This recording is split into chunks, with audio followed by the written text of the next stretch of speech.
এই ছেলেটিকে মারার জন্য তার বন্ধুরা একটি নদীতে ফেলে দেয়, কিন্তু ছেলেগুলি জানতো না ছেলেটির একটি বন্ধু আছে যে তাকে বাঁচাতে পারবে।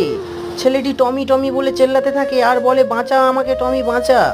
সে তৎক্ষণাৎ একটি কুকুর ছুটে আসে। সে দেখে যে তার বন্ধু অনেক বিপদে, কিন্তু কিভাবে তার বন্ধুকে সে বাঁচাবে সে নিয়ে চিন্তিত থাকে।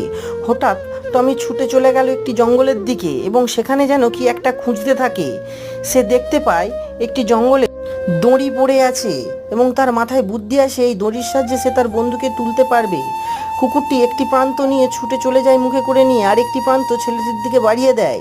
ছেলেটি সেই দড়ি ধরে উপরে উঠতে থাকে এবং কুকুরটি মুখ দিয়ে টানতে থাকে।